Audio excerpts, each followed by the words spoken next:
کس پر، کس لفظ پر؟ الحمدللہ. میرے اپنے ساتھ بھی یہی تھا کہ اگر ہم بہت ساری چیزیں بیک وقت نہ بھی کر سکیں کیونکہ ہم اوور ویلمڈ ہو جاتے ہیں، یہ بھی کرنا وہ بھی کرنا وہ بھی کرنا، اس کو پکڑتے وہ چھٹ جاتا ہے ادھر، تو پھر وہ کچھ بھی نہیں ہو پاتا.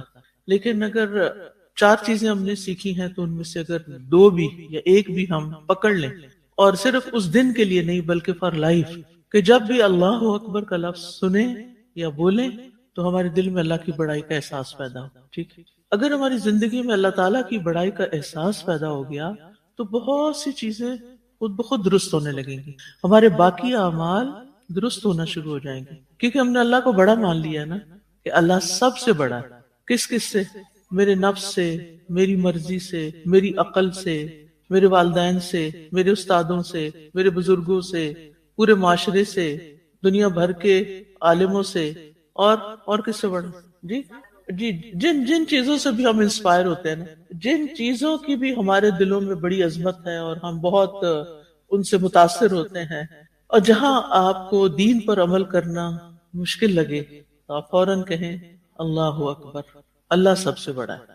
یہ لوگ بڑے نہیں ہیں جن کی وجہ سے میں اپنا دین کمپرومائز کر دوں، اللہ کی بات کو پیچھے کر دوں. کیونکہ ونس ہم اگر یہ مان لیتے ہیں کہ اللہ سب سے بڑا ہے تو پھر اس کے بعد کیا ہوگا؟ اللہ تعالیٰ کا حکم بھی سب سے بڑا ہوگا، اللہ سبحانہ و تعالیٰ کی بات بھی ہر جگہ، اللہ تعالیٰ کا کی اللہ سبحانہ و تعالیٰ کے جتنی بھی اسماء و صفات ہیں کہ وہ ہمیں دیکھ رہا ہے، وہ سن رہا ہے، وہ قدرت والا ہے، وہ پھر ہر چیز سے بڑا ہوگا. اور اللہ تعالیٰ ہمارے غموں سے بڑا ہے، یعنی ہمارے غم کیا ہے؟ اللہ کے کنٹرول میں ہے، وہ چاہے تو لمحے بھر میں ٹھیک کر دے. ہمارے اندیشے، ہماری فکریں، ہمارا مستقبل، سب کچھ اللہ تعالیٰ کے کنٹرول میں.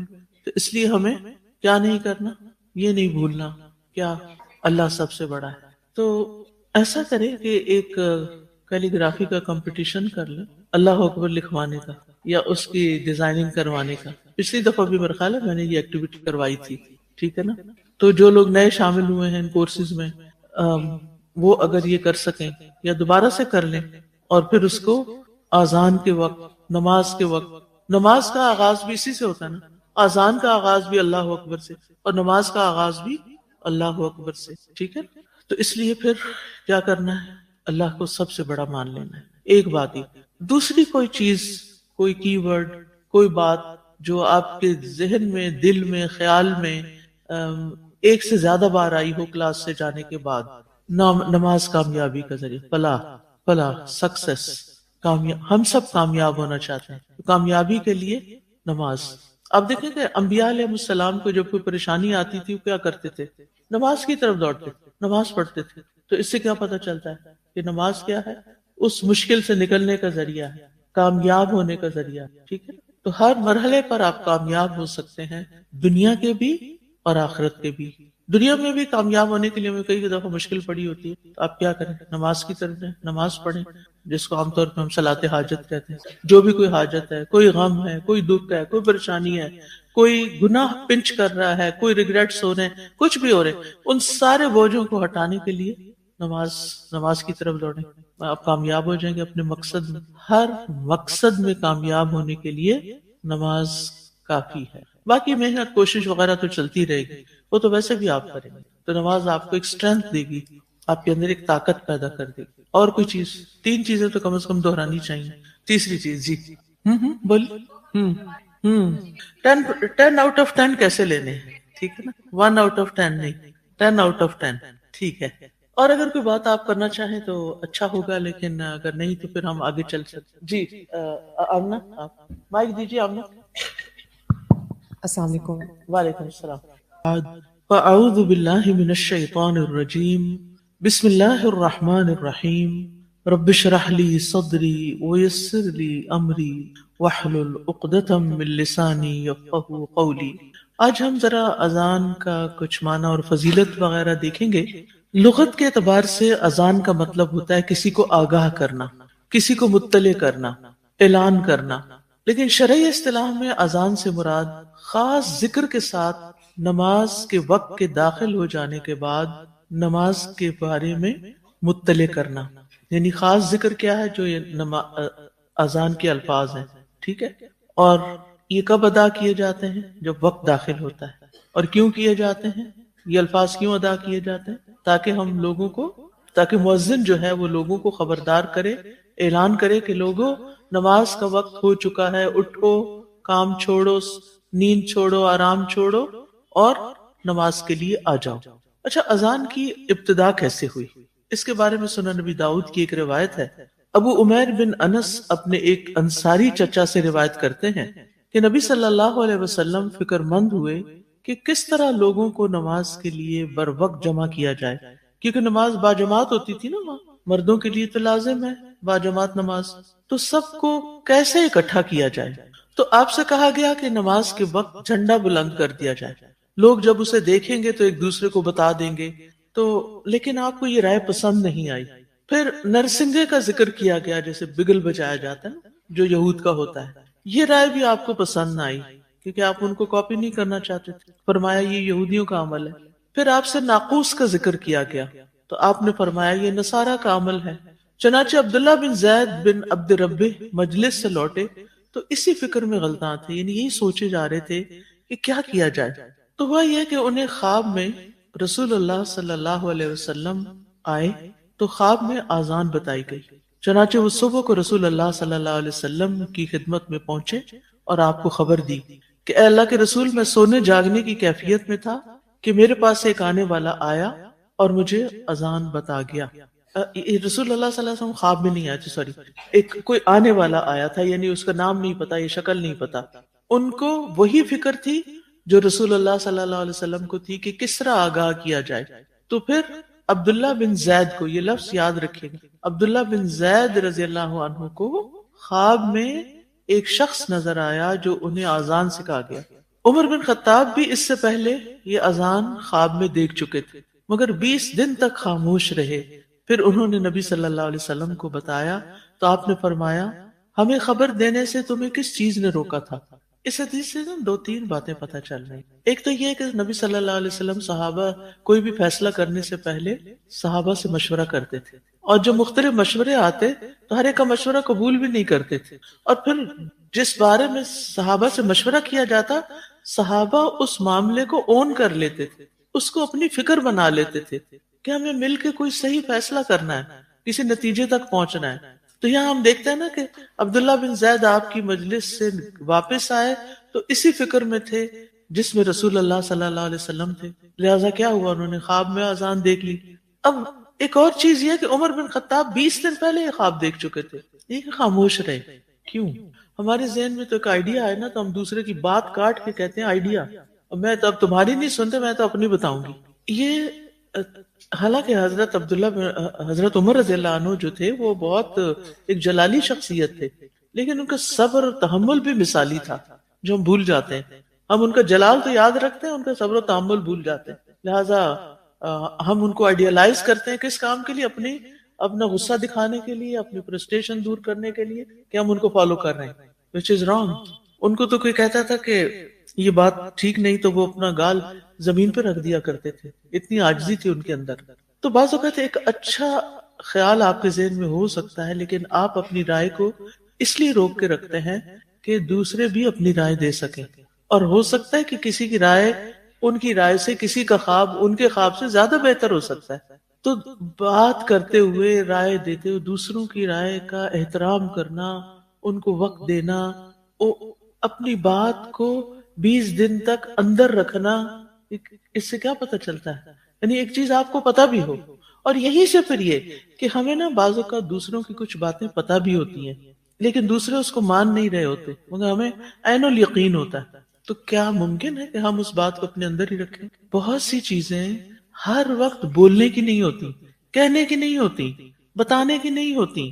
صبر، یہ بھی صبر ہی کی ایک قسم.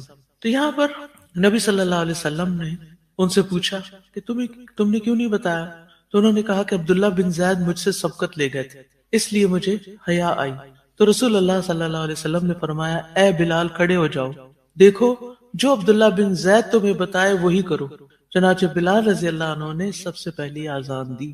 ابو بشر کہتے ہیں کہ ابو عمیر نے مجھے بتایا کہ انصاریوں کا خیال تھا کہ عبداللہ بن زید اگر ان دنوں بیمار نہ ہوتے تو رسول اللہ صلی اللہ علیہ وسلم انہی کو مؤذن مقرر کر دیتے، کیونکہ وہ آئیڈیا لے کر آئے تھے. آئیڈیا کیا، وہ اپنا ایک خواب لے کر آئے تھے، اپنی ایک سجیشن لے کر آئے تھے. تو اذان دینا جو ہے یہ ایک بڑا ہی معزز کام ہے. افسوس کے ساتھ کہنا پڑتا ہے کہ ہمارے ہاں مؤذنوں کو وہ اہمیت نہیں دی جاتی، یا اس کام کو اتنا معزز نہیں سمجھا جاتا. تو اس ٹرینڈ کو بھی چینج کرنا چاہیے. آپ اپنے بچوں کو اچھی اذان دینا سکھا سکتے ہیں، مسجد والوں سے ریکویسٹ کر سکتے ہیں کہ ایک وقت میرے بیٹے کو اذان دینے کی اجازت دی جائے. اور چھوٹے بچے جب پورے جوش کے ساتھ اذان دیتے ہیں تو کیا ہوتا ہے، لوگ متوجہ ہوتے ہیں. یہ ہمارے قریب کی جو مسجد ہے نا، دیوار پار ہے شاید یا دور ہے، آواز جیسے آتی ہے جیسے اندر ہی ہے کہیں. تو اس میں کبھی کبھی ایک بچہ بھی اذان دیتا ہے تو ایسے خود بخود چہرے پہ مسکراہٹ آ جاتی ہے کہ الحمدللہ کہ اس امت کے بچے بھی اللہ کا نام پکارنے والے ہیں. اور آپ کو پتہ ہے اس کا ثواب کتنا ہے؟ مؤذن کو تمام نماز پڑھنے والوں کا ثواب ملتا ہے. جی ہاں، نبی صلی اللہ علیہ وسلم نے فرمایا اللہ تعالیٰ پہلی صف والوں پر رحمت بھیجتا ہے اور فرشتے بھی ان کے حق میں دعا کرتے ہیں، اور مؤذن کو جہاں تک اس کی آواز پہنچتی ہے بخش دیا جاتا ہے، یعنی وسیع بخشش ہوتی ہے اس کے لیے. اور خشک اور تر میں سے جو بھی اسے سنتا ہے اس کی تصدیق کرتا ہے، اور اسے ان تمام کے برابر ثواب ملے گا جو اس کے ساتھ نماز پڑھیں گے. جتنے لوگ اس کے بلانے سے اس مسجد میں آئیں گے ان سب کا ثواب ان کو تو ملے گا ہی، لیکن اور کس کو ملے گا؟ مؤذن کو بھی ملے گا. ایک نماز پڑھنا بھی کتنا مشکل کام ہے، اور اس کا ثواب لینا. اور کہا یہ کہ سب کی نمازوں کا ثواب. اگر آپ یہ بات سمجھ جائیں اور اپنے بچوں کو یا گھر والوں کو سمجھا سکیں اور انہیں اس کے لیے تیار کر سکیں تو آپ دیکھیں کہ کتنا اچھا ہو. اور خاص طور پر ایسے ممالک جہاں پر مسجدیں نہیں ہیں، یا مسجدیں ہیں تو ان میں بلند آواز سے اذان دینے کی اجازت نہیں، اسپیکر پہ اذان نہیں دے سکتے. تو پھر کیا ہوتا ہے، گھروں میں لوگوں نے الفجر کلاک یا دوسری ایسی ایپس رکھی ہوئی ہیں کہ جن سے اذانیں بلند ہوتی ہیں. ٹھیک، تو بہتر نہیں کہ گھر میں جب بچے گھر پر ہوں تو باری باری بچوں کی ڈیوٹی لگا دی جائے کہ فجر کی اذان فلاں دے گا، ظہر کی فلاں دے گا، عصر کی فلاں. اور کچھ لوگ ایسا کرتے بھی ہیں تو بچے انتظار میں رہتے ہیں باقاعدہ تیار ہو کے کہ میرا ٹائم آ رہا ہے، کیونکہ انہیں پتا ہے کہ ثواب کتنا ملنے والا ہے. اور پھر یہ کہ ایک اور خوبصورت بات نبی صلی اللہ علیہ وسلم نے فرمایا جس نے 12 سال اذان دی اس کے لیے جنت واجب ہو جاتی ہے، پکی ہو جاتی ہے اس کی جنت.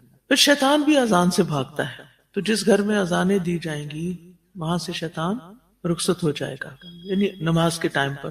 اور اذان جو ہے یہ عقیدہ ایمان، عقیدہ توحید کے جامع کلمات پہ مشتمل ہے. اللہ اکبر میں اللہ سبحانہ تعالیٰ کی ذات اور اس کے کمال کو ہم بیان کرتے ہیں. پھر اشہد ان لا الہ الا اللہ میں اللہ تعالیٰ کی وحدانیت کا اس بات ہے، شرک کی نفی ہے. اشہد ان محمد رسول اللہ میں نبی صلی اللہ علیہ وسلم کی نبوت اور رسالت کا اس بات ہے، یعنی اس کو کنفرم کر دیا، اس کو ہم اس کی تصدیق کرتے ہیں. حی علی الصلاۃ میں نماز یا عبادت کی طرف آنے کی پکار ہے، یعنی اذان دینے والا ایک طرح سے لوگوں کو عبادت کی دعوت دے رہا ہوتا ہے، اور لوگوں نماز کی شکل میں اللہ کی عبادت کرو. حی علی الفلاح میں کامیابی اور نعمتوں کی طرف پکار ہے. اور پھر اللہ اکبر، اللہ کی عظمت اور نماز کی عظمت کو محسوس کرنے کے لیے پھر اس کی تکرار ہے، تاکہ نمازی اللہ کو بڑا مانتے ہوئے نماز میں داخل ہو، اس چیز کی عظمت کو محسوس کرے، اس ذات کی عظمت کو محسوس کرے جس کی وہ عبادت کر رہا ہے، اور اس کے عظیم ثواب کو بھی محسوس کرے. آپ دیکھیے کہ جو امت اور جو قوم اور فرد دن میں 5 دفعہ اذان سنے یا دے یا پکارے، وہ کسی بت کے آگے تو نہیں جھک سکتا. جب اس نے کہا کہ اللہ سب سے بڑا ہے، جب سب سے بڑا وہ ہے تو پھر عبادت کے لائق بھی وہ ہے، پھر وہ کسی اور کے آگے نہیں جھکے گا، کسی اور سے نہیں ڈرے گا. یہ ڈر کا علاج بھی ہے کہ جب آپ کے دل میں یہ ڈر آ رہا ہو نا کہ ہے فلاں میرے ساتھ کیا کرے گا، مجھے فلاں سے بہت ڈر لگ رہا ہے، نہیں، اللہ اکبر، اللہ سب سے بڑا ہے، اللہ آپ کی حفاظت کرے گا، کسی انسان سے ڈرنے کی ضرورت نہیں. آج ہم فجر کی اذان میں جو حی علی الفلاح کے بعد کے 2 کلمات ہیں ان کے بارے میں پڑھیں گے. اسی طرح آپ ان کلمات کو دہرائیں گے، پھر میں تھوڑی سی وضاحت کروں گی. فجر کی اذان میں حی علی الفلاح کے بعد 2 مرتبہ یہ کلمات اضافی طور پر پڑھے جاتے ہیں. یہ ٹھہریے ٹھہریے، ابھی نہیں کہا۔ یہ جملہ درست کر لیجئے، یہ یوں ہونا چاہیے: فجر کی اذان میں حی علی الفلاح کے بعد 2 مرتبہ یہ اضافی کلمات پڑھے جاتے ہیں، یعنی زائد کلمات اضافی پڑھے جاتے ہیں، جملہ نہیں بنتا۔ اب پڑھیے: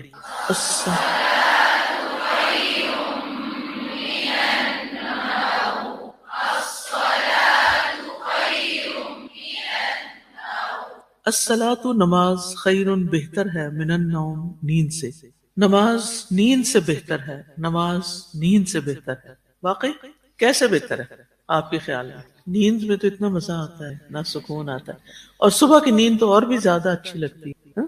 کوئی آپ میں سے بتائے گا کہ نماز نیند سے بہتر کیسے ہے؟ سوچئے ذرا، غور کیجئے، غور و فکر کیجئے۔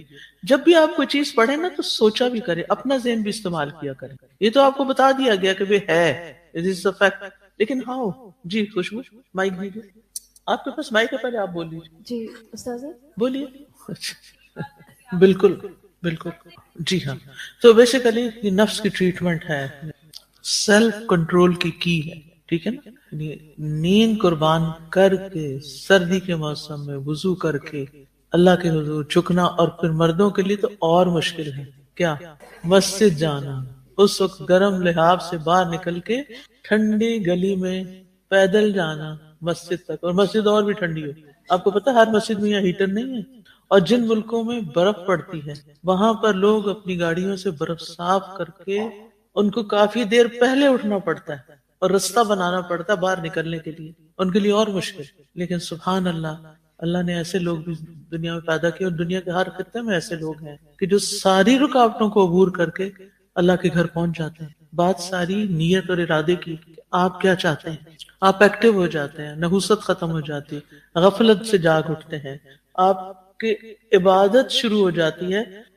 سونا تو تب عبادت بنتا ہے نا جب وہ بھی اپنے حدود کے اندر ہو اور اذکار وغیرہ کیے ہوئے ہوں اور کچھ شرائط کے ساتھ، ورنہ تو پھر یہ کہ رات کے وقت قلم رکھ دیا جاتا ہے۔ جی، تو ان الفاظ کو کہنے کا مقصد اصل میں یہ ہے کہ جس چیز کی آپ کو دعوت دی جا رہی ہے، یعنی الصلاۃ نماز، وہ آپ کی اس حالت سے بہتر ہے جس میں آپ اس وقت موجود ہیں، جس بستر پر آپ ہیں۔ نبی صلی اللہ علیہ وسلم کی ایک حدیث ہے، آپ نے فرمایا فجر اور عشاء کی نمازیں منافقین پر سب سے زیادہ بھاری ہوتی ہیں، اور اگر انہیں ان دونوں کا ثواب پتہ چل جائے تو وہ ان میں ضرور شرکت کریں، اگرچہ انہیں گھٹنوں کے بل ہی آنا پڑے۔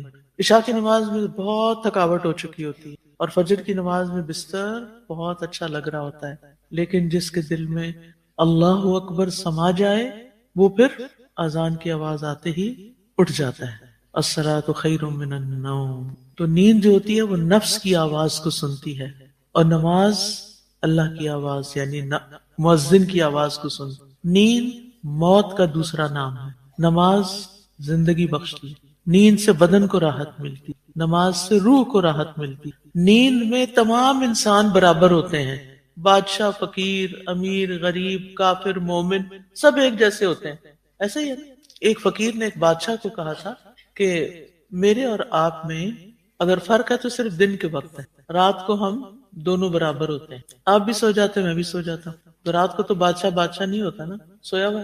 تو نیند کی حالت میں سارے انسان برابر ہوتے ہیں، لیکن نیند سے جب کوئی اٹھ کے اللہ کی عبادت کرتا ہے تو مومن باقی لوگوں سے الگ ہو جاتا ہے۔ اور پھر آپ دیکھیے کہ جلدی اٹھنے والے اور اپنے دن کا آغاز جلدی کرنے والے، ان کی زندگی، ان کی صحت، ان کی سوچ، ان کی بہت سی چیز ان لوگوں سے بہتر ہوتی ہے جو صرف سوئے رہتے ہیں۔ کچھ لوگوں کو سورج جگاتا ہے اور کچھ لوگ سورج کو جگاتے ہیں، یعنی پہلے سورج سے پہلے اٹھتے ہیں، اور اس کے لیے فجر کی نماز بہترین ذریعہ ہے۔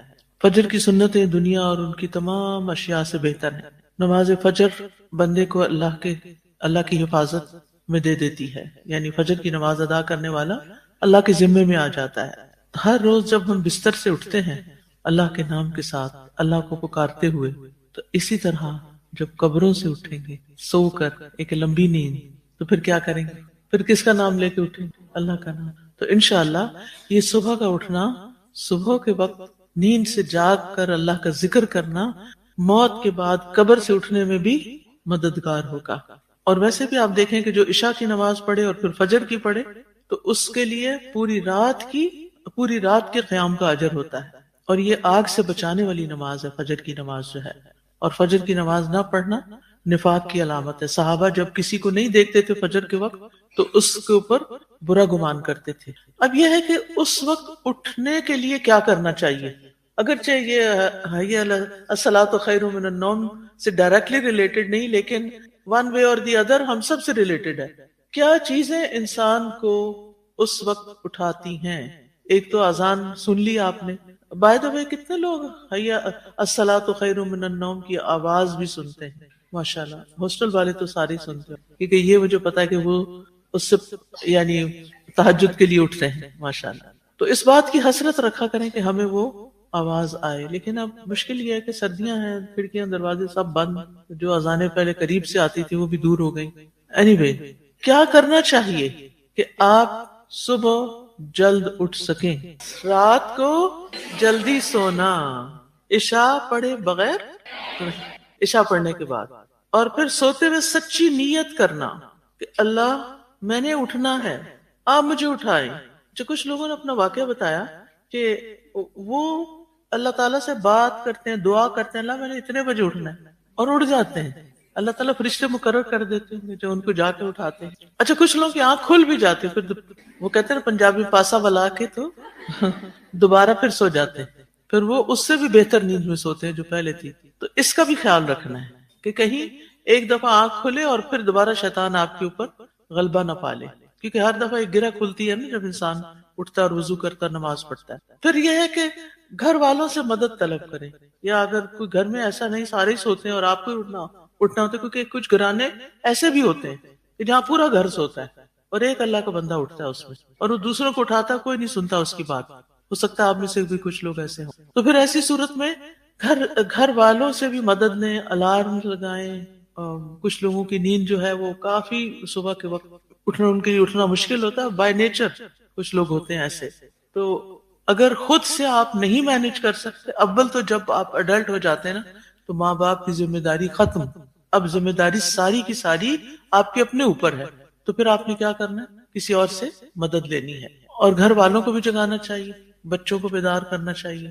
اگر آپ یونیورسٹی میں ہیں یا کسی ہاسٹل میں ہیں یا کسی بھی جگہ، تو ہر ایک اپنے اپنے طریقے کے مطابق کوئی نہ کوئی تدبیر سوچے کہ وہ کیا کر سکتا ہے۔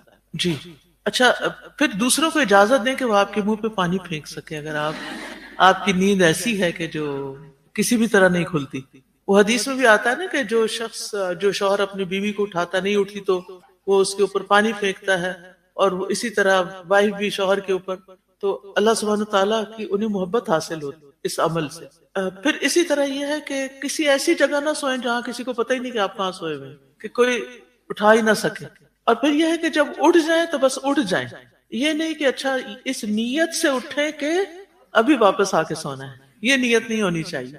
اچھا اسی طرح وقت سے بہت پہلے بھی الارم نہیں لگائیں، ورنہ آپ کہیں گے کہ ہاں میں نے 15 منٹ لگایا تھا، 15 منٹ میں اور سو سکتی ہوں، تو 15-20 نہ ہو جائے اور نماز کا وقت ہی نہ گزر جائے۔ اچھا پھر اسی طرح یہ ہے کہ سونے سے فوراً پہلے کھانا نہیں کھائیں، کیونکہ اس سے کیا ہوتا ہے، نیند رات کے اول حصے کی ڈسٹرب ہو جاتی ہے، اور جب سیٹل ہوتا ہے آپ کا اسٹمک، بائی دا ٹائم پھر آپ سونا شروع ہوتے ہیں، پھر آپ کی نیند پوری نہیں ہوتی۔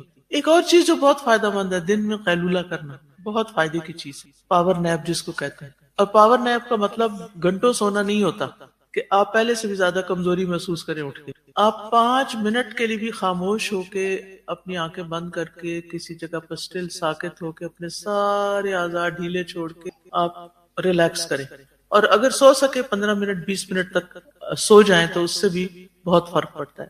پھر اسی طرح عصر کے بعد نہ سوئیں، مغرب کے بعد نہ سوئیں، کیونکہ جو لوگ عصر یا مغرب کے بعد سو جاتے ہیں نا وہ پھر رات کو جلدی نہیں سو سکتے، سوتے بھی ہے تو وہ کچی کچی نیند ہوتی، پھر صبح اٹھنا مشکل ہوتا ہے۔ اچھا کچھ لوگ ایسے بھی ہوتے ہیں جو تہجد کے وقت اٹھ جاتے ہیں اور پھر اس کے بعد فجر کے وقت سو جاتے ہیں، تو ان لوگوں میں بھی شامل نہیں ہونا۔ کوئی اور تدبیر بتا دیں پھر میں آگے چلوں۔ جی ہاں، موبائل ایروپلین موڈ پہ رکھیں، بند کر دیں، رات کو میسیجز نہ چیک کیا کریں، یہ آپ اپنے ساتھ بہت بڑا ظلم کرتے ہیں۔ اور موبائل کی بلو لائٹ جو ہے وہ آپ کافی دیر پہلے اس کو ختم کر، یعنی عشاء کے بعد پھر کوشش کریں کہ موبائل نہ، اللہ کی دعائیں آپ نے وہاں سے دیکھ کے پڑھنی، باقی آپ موبائل میسیجز، اور خصوصاً میسیجز اور ای میل یا کسی سے گفتگو وہ نہ کریں۔ نبی صلی اللہ علیہ وسلم کی یہ بات میں بڑا سوچتی تھی کہ آپ صلی اللہ علیہ وسلم عشاء کے بعد باتیں کرنے کو ناپسند کرتے تھے. معلوم ہے نا یہ؟ اس کی حکمت پہ کبھی غور کیا؟ مجھے سمجھ نہیں آتا تھا کہ کیوں منع ہے. پھر مجھے پتا چلا کہ عشاء کے بعد جب ہم کسی سے باتیں کرتے ہیں تو بعض اوقات وہ شخص ہمارے ساتھ کوئی ناراضگی کا اظہار کر دیتا ہے، کوئی غیبت کر دیتا ہے، کوئی مسئلے مسائل شروع کر دیتا ہے، کوئی ایسی بات کرتا ہے جو آپ کو ہرٹ کر دیتی ہے. اب آپ بستر پہ جاتے ہیں تو کیا ہوتا ہے؟ آپ کی نیند ڈسٹرب ہوتی ہے. اللہ کے رسول صلی اللہ علیہ وسلم کی ایک ایک بات انتہائی قیمتی بات ہے. آپ عمل تو کر کے دیکھیں. ٹھیک ہے بعض لوگ بہت جلدی عشاء پڑھ لیتے ہیں، ذرا تھوڑا سا ٹھہر کے پڑھے. جب آپ کو سونے کا ارادہ ہو اس وقت عشاء پڑھیں، اور عشاء کے بعد ہر چیز بند، اب نہیں میں نے کھولنا. کچھ دن آپ کو مشکل ہوگی کیونکہ آپ کی عادت خراب ہوئی ہے رات کو دیر تک جاگنے کی، لیکن اگر آپ کوشش کریں گے تو آپ انشاءاللہ سنت کے نیچر کے قریب آ جائیں گے. اور کوئی چیز کریں؟ جی خدیجہ. اس سے پہلے جب ہم تلاوت کرتے ہیں نا، سورۃ الملک کی تلاوت کی، سورہ بقرہ کی آخری آیات، تو اس کے بعد میں نے دیکھا ہے کہ لازمی صبح آنکھ ضرور کھولو. جی آخری کام اگر آپ قرآن مجید کی تلاوت یا نبی صلی اللہ علیہ وسلم کے جو تسبیح کرتے تھے، آپ تسبیح شروع کریں، تسبیحات فاطمہ خاص طور پر، اسی طرح بیچ میں ہی نیند آ جائے گی آپ، اور آپ ریلیکس ہو کے سوئیں گے. سلیپ ہائیجین جو ہے نا بہت امپورٹنٹ ٹاپک ہے مینٹل ہیلتھ کے لیے بھی نا. سلیپ ہائیجین اس میں ہے کہ کوئی بھی اسٹیمولیٹنگ چیز، چاہے وہ موبائل ہو، چاہے ایون بہت زیادہ باتیں ہوں، یا کوئی بھی چیز جو آپ کو اسٹیمولیٹ کرے، اس سے ایک تو دور رہنا ہے. پھر یہ بھی چیز دیکھنی ہے کہ سٹیجز ہوتی ہیں سلیپ کی. میں نے ایک ریسرچ پڑھی تھی اس پہ کہ جو پہلے الارم جو آپ لگاتے ہیں، ایک الارم لگائیں اور اسی پہ اٹھیں. ریزن کیا ہوتا ہے کہ جب ہم نے 5-6 الارمز لگائے ہوتے ہیں، جو کہ ایک بہت کامن پریکٹس ہے کہ 5-6 الارمز ہم لگا لیتے ہیں، سو اس سے کیا ہوتا ہے کہ سٹیج دوبارہ سٹارٹ ہو جاتی ہے، ری سٹارٹ ہو جاتی ہے. اور جب انسان 5 منٹ کے لیے بھی سنوز آن کرتا ہے، پریس کرتا ہے اور دوبارہ سوتا ہے، تو جب ہم اٹھتے ہیں تو وہ لیتھارجی میں اٹھتے ہیں، لیتھارجک ہو جاتے ہیں. اور سلیپ ہائیجین میں ایک جو امپورٹنٹ چیز ہے وہ کوئی بھی گرم ڈرنک، جو کہ جیسے چائے، کافی یا کوئی بھی کیفینیٹڈ ڈرنک، وہ 5 بجے کے بعد آج کل نہیں پینی چاہیے، کیونکہ کچھ لوگ سوتے سے پہلے پی لیتے ہیں اور سو جاتے ہیں. مطلب مینی پیپل کلیم کہ میں تو رات کو کافی پی کے سو جاتی ہوں، مگر اس سے آپ کی سٹیجز اچیو نہیں ہوتی ہیں. آپ سو تو جاتے ہیں بٹ وہ آپ کی جو باڈی نے ریسٹ اسٹیٹ میں جانا ہوتا ہے، جس کے بعد آپ کی باڈی کے مسلز ریکور کرتے ہیں، وہ نہیں ہوتا اسٹیج. اور پھر آپ صبح لیتھارجک اٹھتے ہیں، موڈ خراب، برین فاگ، اور آپ کے موڈ سوئنگز زیادہ ہو جاتے ہیں. سو سلیپ ہائیجین کا جو ہے نا وہ بہت زیادہ پوری فزیکل ہیلتھ پہ ایک افیکٹ ہے. آپ میں سے کس کس کے پاس سونے کے اذکار ہیں؟ کتاب ہے، ایپ میں ہے، دعائیں ایپ کے اندر یہ بک موجود ہے. تو اس میں یہ ہے کہ پھر وہ چھوٹتے نہیں، سارے ہی پڑھے جاتے ہیں. اور کچھ چیزیں اگر زبانی یاد ہو جائیں نا تو پھر آہستہ آہستہ آہستہ آپ کو جیسے سورۃ الملک پڑھنی ہے یا الاسراء پڑھنی ہے یا السجدہ پڑھنی ہے تو پھر وہ زبانی بھی آپ پڑھ سکتے ہیں. جی کیا کرنا؟ اللہ کا خوف ہونا. جی جی جی ہاں، بس زیادہ غفلت ہوتی. جی سازا ہمیں کیا کرنا چاہیے کہ جیسے ہی ہماری آنکھ کھلے نا تو ہمیں فوراً اٹھ کے بیٹھ جانا چاہیے. ہمیں یہ نہیں سوچنا چاہیے کہ اچھا سردی ہے وہ یہ وہ، کیونکہ کیا ہوتا ہے کہ سائیکالوجی کے مطابق کوئی بھی جب ہم ڈسیزن کرنے لگتے ہیں نا تو ہمیں 3 to 4 سیکنڈز ہمارا مائنڈ جو ہے نا، جو ہمارا برین لیتا ہے یس اور نو کرنے میں. تو ہمیں ارادہ جو ہے وہ رات کو ہی کرنا ہے، اور جیسے ہی صبح ہماری آنکھ کھلے نا ہم نے فوراً اٹھ کے بیٹھ جانا. اور یہ بھی کہا جاتا ہے کہ ہمارا نفس جو ہے وہ طویلوں سے کام لیتا ہے، تو جو ہم طویلے اپنے مائنڈ میں بناتے ہیں نا ان میں ٹائم لگتا ہے. ٹھیک ہے، یہی بات بولنی تھی. اوکے تائید ہوگی آپ پہلے سے. چلیے اور بات شیئر کروں گی کہ میں رات کو یہ نہیں اللہ تعالیٰ سے کہتی کہ اللہ تعالیٰ مجھے صبح نماز کے لیے اٹھائیے گا، تہجد کے لیے. میں یہ کہتی ہوں اللہ تعالیٰ صبح جب آپ نے آسمان دنیا پہ آنا ہے نا تو آپ نے مجھے اپنے سے ملاقات کے لیے ضرور بلانا. جی باجی سبیر ٹھیک ہے، اوکے چلیے. اب اذان کی دعائیں. اذان کی دعائیں ابو سعید خدری رضی اللہ عنہ بیان کرتے ہیں کہ رسول اللہ صلی اللہ علیہ وسلم نے فرمایا، جب تم اذان سنو تو اسی طرح کہو جس طرح مؤذن کہتا ہے. عمر بن خطاب رضی اللہ عنہ بیان کرتے ہیں کہ نبی کریم صلی اللہ علیہ وسلم نے فرمایا، جب مؤذن حی علی الصلاۃ حی علی الفلاح کہے تو تم لا حول ولا قوت الا باللہ پڑھو. پڑھیے لا حول ولا قوت الا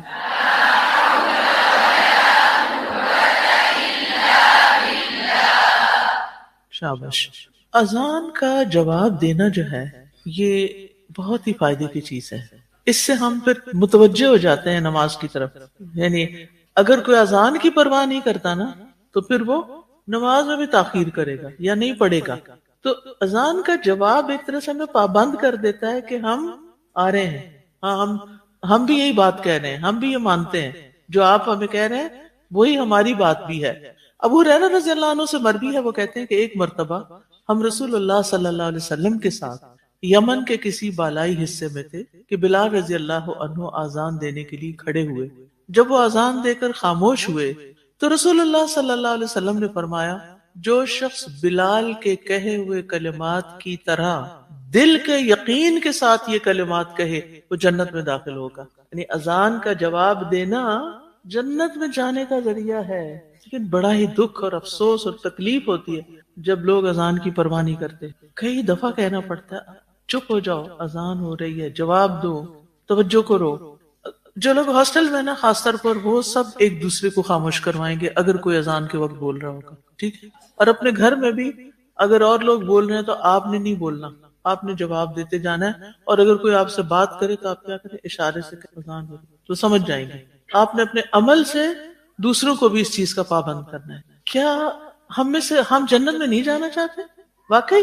تو پھر جو طریقہ راستہ بتایا جاتا ہے ادھر چلو ادھر چلو ادھر سے جاؤ گے, تو وہ کیوں نہیں اختیار کرتے؟ اور پھر اس کے بعد باقی کلمات تو ویسے ہی ادا کرنے ہم نے, لیکن حی علی الصلاۃ اور حی علی الفلاح کا جواب لا حول ولا قوت الا باللہ ہے. کیا مطلب ہے اس کا؟ لا نہیں, حول کوئی طاقت, ولا اور نہ, قوت کوئی قوت, الا سوائے, باللہ اللہ کے, اللہ کے سوا کوئی طاقت نہیں اور نہ کوئی قوت ہے. اس میں دراصل ہم اللہ تعالیٰ کے سامنے اپنی محتاجگی کا اظہار کرتے ہیں کہ اللہ ساری قوت اور طاقت تو تیرے پاس ہے, تو ہی توفیق دے گا, ہمیں طاقت دے گا, ہمت دے گا تو ہم صحیح نماز پڑھ سکیں گے. آپ ہمیں یہ طاقت عطا کریں. اچھا, حول کا لفظی مطلب کیا ہوتا ہے آپ نے قرآن میں پڑھا ہوگا, ہاں پھر جانا. حول, سال کو بھی حول کہتے ہیں, ایئر کو, کیونکہ وہ بھی جیسے جنوری سے شروع ہوا تو گھوم پھر کے پھر جنوری پہ آ گیا.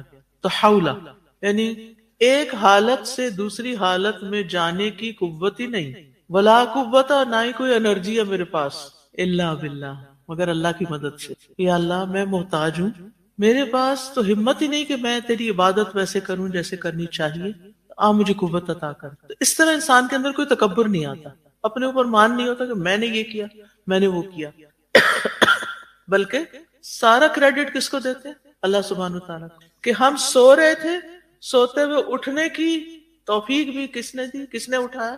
اللہ نے اٹھایا. اور اگر ہم نے اچھی سے نماز پڑھی تو اس کی قوت بھی اللہ نے. اچھا, ایسا ہے کہ جن لوگوں کو سردی لگتی ہو نا وہ کھڑکیوں کے پاس نہ بیٹھا کریں تاکہ کھڑکیاں کھولی جا سکیں. اپنے پیچھے کی کھڑکیاں کھول دیجیے, کیونکہ مجھے آپ سب تو نیچے بیٹھے ہیں اور آپ سب کا فیوم جو ہے وہ اوپر آ رہا ہے, گرمی ہو جاتی ہے کیونکہ آکسیجن کی کمی سے نا دماغ بھی ذرا کم کام کرتا ہے. پھر تو جب اذان کا جواب دیں گے آپ تو سوچیں گے پھر لا حول ولا قوت الا باللہ, لا حول ولا قوت, اور آپ کو فیل ہوگا کہ اللہ دے گا مجھے طاقت اور اب میں اچھی سے نماز پڑھ سکتا ہوں انشاءاللہ. اچھا, اب اور دعا کیا ہے نماز کے بعد کی؟ درود شریف پڑھیے.